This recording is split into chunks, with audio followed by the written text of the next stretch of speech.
नहीं, अरे भगवान तो बेहद का बाप है, तो बेहद का बाप बच्चों को दुख कैसे दे सकते हैं? वो तो कहते हैं मैं सुख का वर्षा देता हूं, कहते भी है सुख का सागर, शांति का सागर, प्यार का सागर। वो सुख देकर जाते हैं, फिर आधा कल्प के बाद रावण आकर श्रापित कर देते हैं।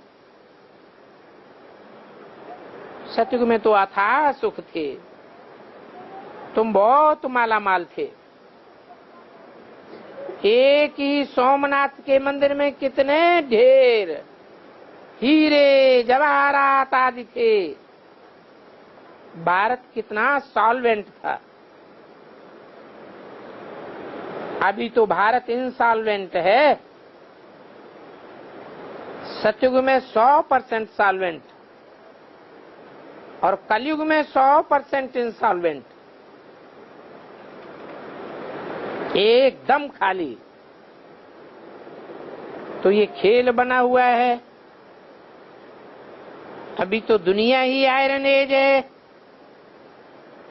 खाद पड़ते पड़ते बिल्कुल ही तमो प्रधान, काले लंगूर बन गए हैं। कितना अपार दुख है। ये एरोप्लेन आदि अभी 100 वर्ष में बने हैं। इनको कहा जाता है माया का पांप। मनुष्य समझते हैं गांधी ने तो स्वर्ग बनाई दिया। बाप कहते हैं ये तो आर्टिफिशियल स्वर्ग है। स्वर्ग में सब सुखी होते हैं या कोई कोई सुखी होता है? स्वर्ग में तो सब सुखी होते हैं। और गांधी के राज्य में थोड़े लोग सुखी और ढेर के ढेर दुखी। अभी कहेंगे रावण का स्वर्ग। खूबसूरती बहुत देखने में आती है। ये माया का पांप देख, तुम्हारे पास कोई बड़ी मुश्किल से आते हैं, बुद्धि चमत्कृत हो जाती है। वो समझते हैं हमारे पास तो बहुत बड़ी बड़ी मोटरें हैं, महल माड़ियां अटारियां हैं, बड़े बड़े कारखाने हैं, हमारे पास तो सभी कुछ है। 15 अक्टूबर 68 की वाणी का दूसरा पेज।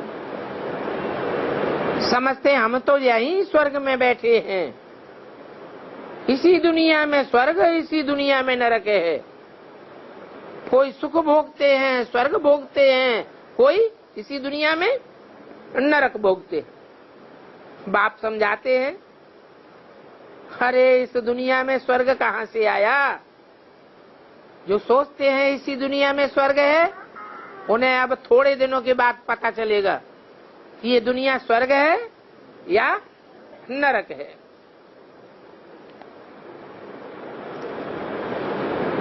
सत्य को कहा जाता है स्वर्ग, जबकि इन लक्ष्मी नारायण का राज्य था। अभी इनका राज्य थोड़े ही है। हाँ, कलयुग के बाद फिर इनका राज्य होगा। पहले भारत बहुत छोटा था।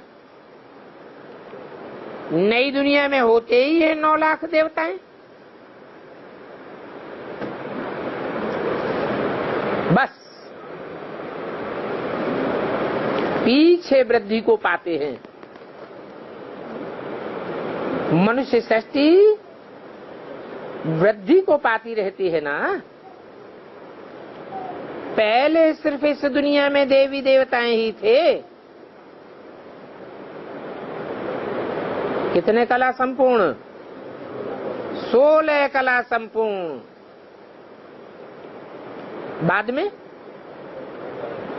बाद में कलाएं कम हो गई, तो जिनकी कलाएं कम हो गई वो देवताएं थोड़े ही हुए,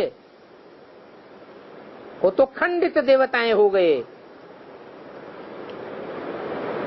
अखंड देवताएं नहीं है। देवी देवता सनातन धर्म के पक्के नहीं है। जैसे ही रावण राज्य आता है, द्वैतवादी युग आता है, वो दूसरे दूसरे धर्मों में कन्वर्ट हो जाते हैं। कौन? जो पूरे 84 जन्म नहीं लेते, बल सतयुग में आवेंगे, परंतु पूरे 16 कला संपूर्ण सुख नहीं भोगते हैं।